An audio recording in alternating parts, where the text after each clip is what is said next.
Bismillahirrahmanirrahim. Assalamualaikum warahmatullahi wabarakatuh. Saudara-saudara jamaah Jamiatul Khair, insyaallah dirahmati oleh Allah Subhanahu wa taala. Demikian juga warganet dimanapun Anda berada saat ini. Pertama-tama mari kita panjatkan puji syukur kehadirat Allah Subhanahu wa taala atas segala nikmatnya, rahmat, taufik, hidayah dan inayahnya.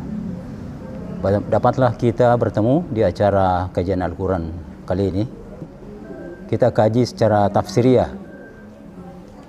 Adapun surah yang kita bahas masih di surah An-Nahl dari ayat 126 sampai dengan 128. Kita baca secara bersama-sama ayat yang akan kita bahas. Fadhal. A'udzu billahi minasy syaithanir rajim.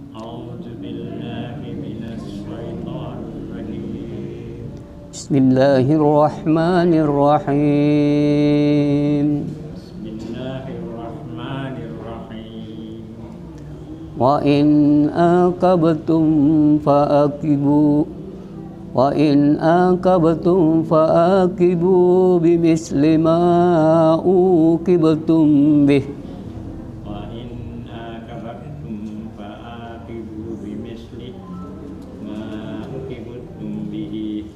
Wala in sabartum lahuwa khairul lis-sabirin.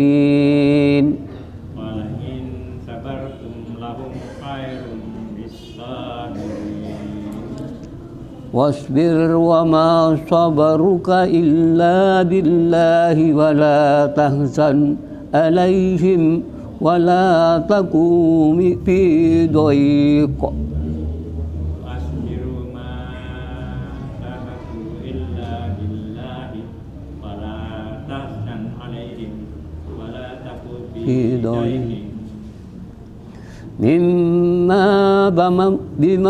Mimma yamkurun. Inna Allaha ma'al ladzina taqaw wal ladzina hum tuhsinun.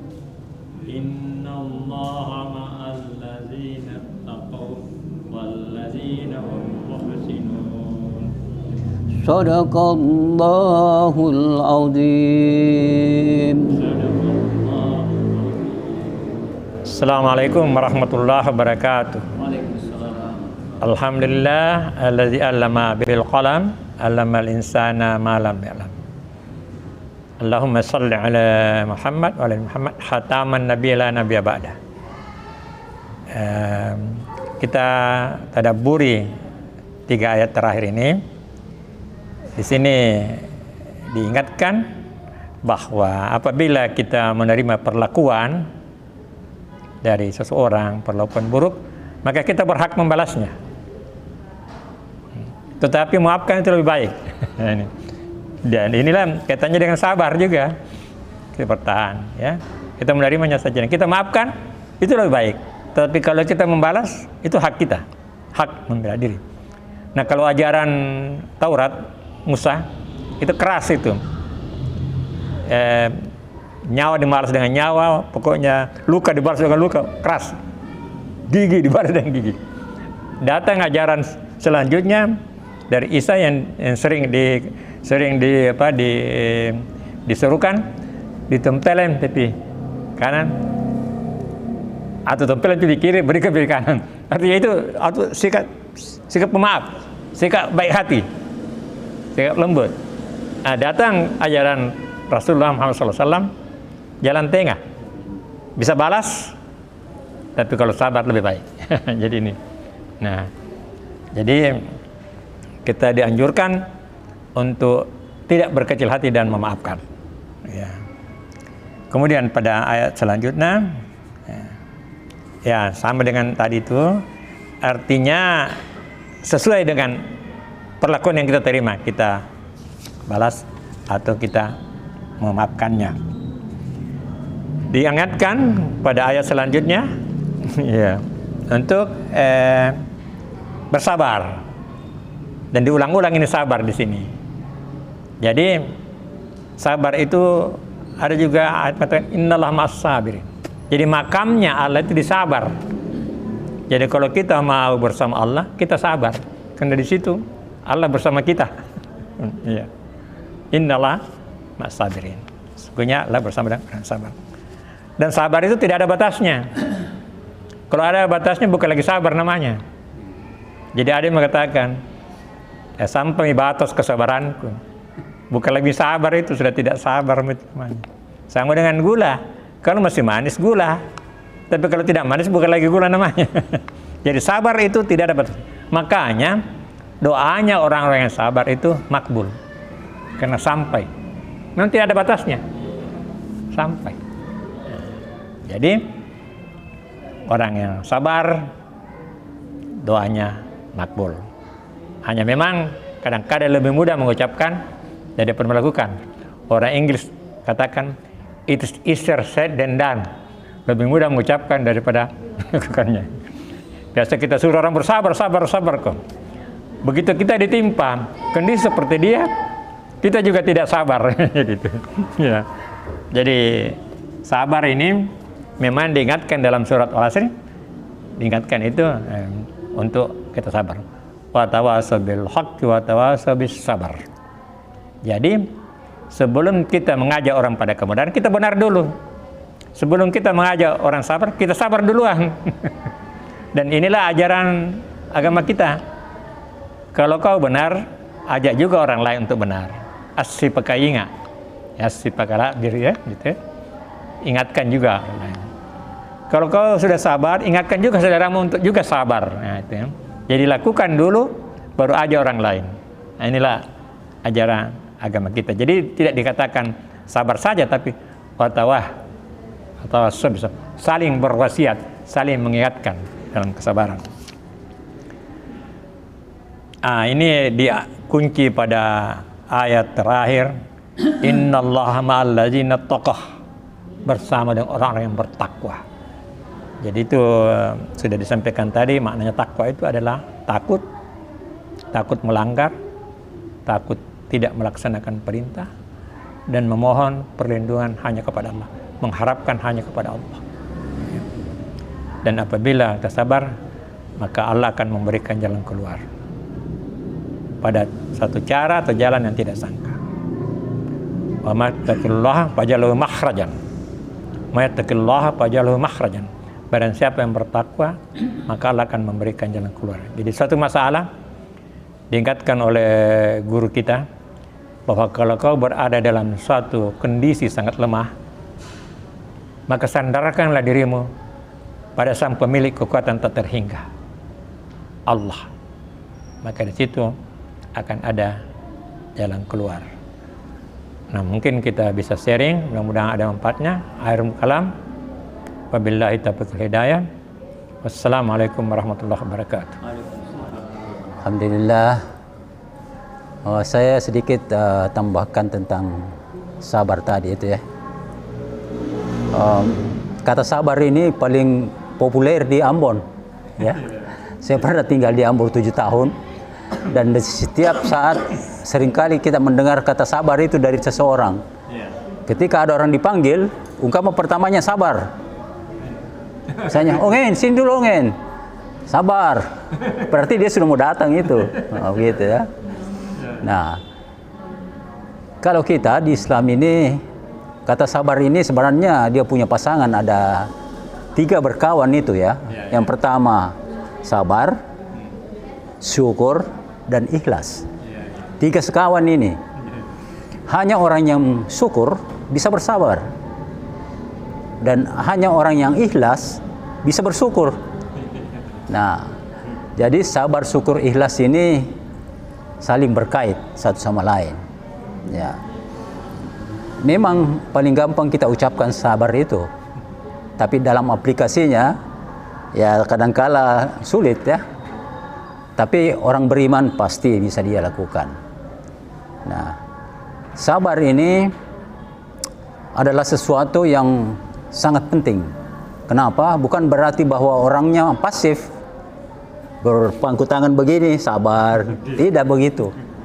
Justru orang yang aktif, kreatif, inovatif, Itu orangnya sesungguhnya orang sabar itu, menghadapi tantangan-tantangan. Karena kehidupan ini banyak sekali tantangannya. Ya. Tantangan, rintangan, hambatan, gangguan, ya. Tapi di sana ada peluang juga. Nah, jadi itulah peluangnya itu yang ditangkap oleh orang-orang sabar ini.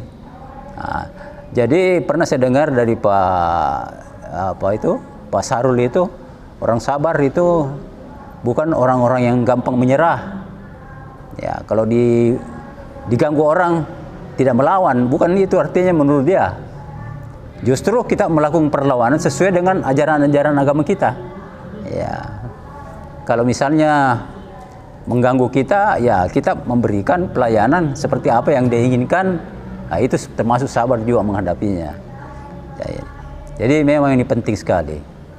Dalam kehidupan sehari-hari, kata sabar ini terucap di mana-mana dan hanya orang-orang beriman biasanya yang bisa mengaplikasikan dalam kehidupan. Oleh karena itu, mari kita semua memaknai kata sabar ini sedalam-dalamnya sehingga bisa kita mengaplikasikan dalam kehidupan sehari-hari. Assalamualaikum warahmatullahi wabarakatuh. Puji syukur kita panjatkan kehadirat Allah Subhanahu wa taala. Dan kita bersyukur karena kita sudah sampai pada ayat terakhir pembahasan surat An-Nahl. Mudah-mudahan apa yang kita lakukan selama ini kita mendapatkan ridho dari Allah Subhanahu wa taala. Sebagaimana yang jelaskan tadi termasuk Pak Ismail dan Ustaz Nur mengenai kesabaran kita. Tapi itu sulit juga Pak, itu kesabaran bisa kita lalui. Kadang-kadang juga kita sabar Pak Ustaz, tapi di hati juga menggerutu. Kesabaran itu tetap ada, tapi di hati juga sebentar tiba di rumah ngomel juga sama istri tadi itu begini kira-kira. Apakah itu sudah tidak menjadi dosa juga karena digibah lagi orang setelah kita tiba di rumah. Kita jadi ceritain orang lagi, tadi kita mendapat masalah di luar, kita sudah sabar, sampai di rumah kita menjelekkan juga walaupun bersama keluarga kadang-kadang. Nah, dia termasuk gibah lagi di situ kadang-kadang kalau kita sudah.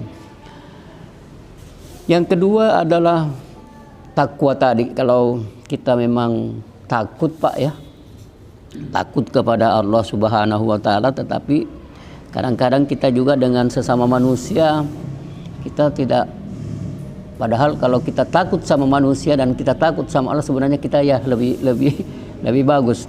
Tapi kadang-kadang dengan manusia kita sering berselisih paham, bertengkar, saling menghujat, saling apa. Dan itu mungkin kita saling memaafkan, tapi lupa kadang-kadang kita itu meminta maaf kepada Allah Subhanahu wa taala, padahal tadi kita sudah memaafkan sesama ini. Ya. Tapi kan kita harus juga takut kita itu kepada Allah harus dijaga. Bagaimana bisa berkesinambungan itu Pak Ustaz kira-kira? Masalah takut ini kedua-duanya, takut kepada manusia dan takut kepada Allah Subhanahu. Barangkali itu yang bisa barangkali sedikit bisa ada tambahan pembahasan dari Ustaz Nur. Makasih Pak. Assalamualaikum warahmatullahi wabarakatuh. Assalamualaikum warahmatullahi wabarakatuh. Jadi memang agama ini sangat tergantung pada pembiasaan, latihan dan pembiasaan. Karena dalam hidup kita ini sangat banyak kepentingan. Ya. Jadi ajaran agama itu diterapkan awalnya dipaksa-paksa saja. Makanya anak itu dipaksa saja. Setelah dipaksa-paksa, maka akan menjadi kebiasaan. Kalau sudah menjadi kebiasaan itu, sudah ada rasa dibutuhkan, dan kemudian dia akan sampai pada tahap dia bisa menikmatinya, dia enjoy. Begitu ya. Nah, jadi kita ini memang sangat cinta kepada diri dan selalu ingin kita sempurna. Pada kita sebenarnya ada keterbatasan. Makanya kalau ada kesalahannya orang lain sedikit itu, kita selalu menyalahkannya. Jadi memang katanya kalau kita menunjuk ini, sebenarnya itu telunjuk kita itu 1, 3 itu mengarah ke kita. Jadi kita kalau ada sesuatu masalah sebenarnya perlu kita koreksi diri. saudara kita itu ada keterbatasan. Disitulah makanya dia berlapang dada. Ada keterbatasannya. Kita juga keterbatasan. Mungkin kalau saya dalam posisi itu, saya juga akan demikian. Jadi kita selalu merefleksikan itu. Jadi memang agama ini sebenarnya memang praktek, bukan teori. Ya, jadi sebenarnya bagaimana kita terapkan. Ya, ini kita baca Quran. Quran ini pertama kita baca, kemudian kita memahami maknanya, mengetahui, dan yang paling penting adalah bagaimana kita mengamalkannya. Ya. Dan itu selalu pada hablum minallah, hablum minan nas. Orang bertakwa itu bagus hubungannya dengan Allah dan bagus hubungannya dengan selain. Ya. Jadi waktu saya kuliah di S2 itu, pernah dosen saya itu menyatakan bahwa ada yang bagus salatnya, tapi tidak bagus hubungannya dengan manusia. Saya bilang salah itu, Pak. Kalau bagus salatnya, pasti bagus hubungan manusia. Mungkin kelihatannya bagus, tapi sebenarnya tidak bagus. Karena ada ikrar. Inna sholati wa nusuki wa mahyaya wa mamati lillahi. Ada sumpah, ada sabta marga yang ada di situ. Nah, jadi itu. Jadi sebenarnya kalau salatnya bagus lagi ya. Itulah inna salata tanha 'anil fahsya'i wal munkar. Ya, jadi tidak semua salat yang bagaimana itu ya. Jadi seperti tadi itu salat yang ikhlas. Jadi hanifan musliman, berserah diri kepada Allah. Dan itu ada diingatkan oleh Rasulullah, jangan suka mengeluh. Seperti disampaikan oleh Pak Kiai Ruslan, mengeluh itu adalah level terbawah daripada ingkar. Level terbawah dari ingkar. Belum ingkar, artinya belum ingkar seutuhnya, tapi sudah level terbawah. Jadi apapun yang terjadi kita ikhlaskan, lapangkan saja. Tidak, kita jangan sesali. Karena sesali punya salah itu adalah kata-kata yang tidak ada gunanya. Seandainya itu satu ungkapan yang tidak ada gunanya. Kalau sudah terjadi, terjadilah. Yang penting ke depan. Ya, karena memang kita tidak sempurna. Jadi dalam hidup ini, bukan apa yang datang kepada kita, apa yang tidak datang, bukan itu yang penting. Bagaimana merespon. Itulah nilai, dan itulah pahala. Jadi bagaimana kita merespon apa yang datang, bagaimana kita merespon apa yang tidak datang, atau yang kita tidak dapatkan. Itulah nilai kehidupan. Jadi kita berjalan dalam titian Shiratal Mustaqim, inilah di hidup ini, kita menuju garis finish. Disinilah kita hati-hati. Jadi bagaimana kita bersikap. Kalau orang kaya, bagaimana bersikap seorang kaya. Kalau kita miskin, bagaimana bersikap seorang miskin. Itulah. Jadi nilainya, pahala itu terletak bukan apa yang datang atau apa yang tidak didapatkan, tapi bagaimana kita merespon. Jadi segala sesuatunya kita harus respon selalu dengan berlapang dada. Itulah dikatakan biasanya berpikiran positif, positive thinking. Selalu bersangka baik. Ya. Jadi kita selalu bersiap untuk memaafkan orang lain karena kita menyadari bahwa dia ada keterbatasan, kita juga keterbatasan. Kita tidak. Makanya permohonan istighfar yang paling tinggi itu seperti yang dilakukan oleh Nabi Yunus. La ilaha illa anta subhanaka inni kuntu minaz zalimin. Tidak ada Tuhan selain Engkau. Maha suci Engkau. Saya ini termasuk golongan orang bodoh. Selalu begitu. Jadi itulah, seandainya bukan itu, maka dia akan terus tinggal di perut ikan. Jadi ada satu kesalahan, kita istighfar selalu, minimal 100 kali di pagi hari, 100 kali di pada waktu sore. Sebagaimana dilakukan oleh Rasulullah. Sudah dijamin, tetap dia beristighfar. Ya, mari kita memohon ampun kepada Allah. Sekali lagi, la ilaha illa anta subhanaka inni kuntu minaz zalimin. Tidak ada Tuhan selain Allah, Maha Suci, dan kita ini termasuk orang-orang bodoh. Akhirul kalam wa barakallahu fikum. Wassalamualaikum warahmatullahi wabarakatuh.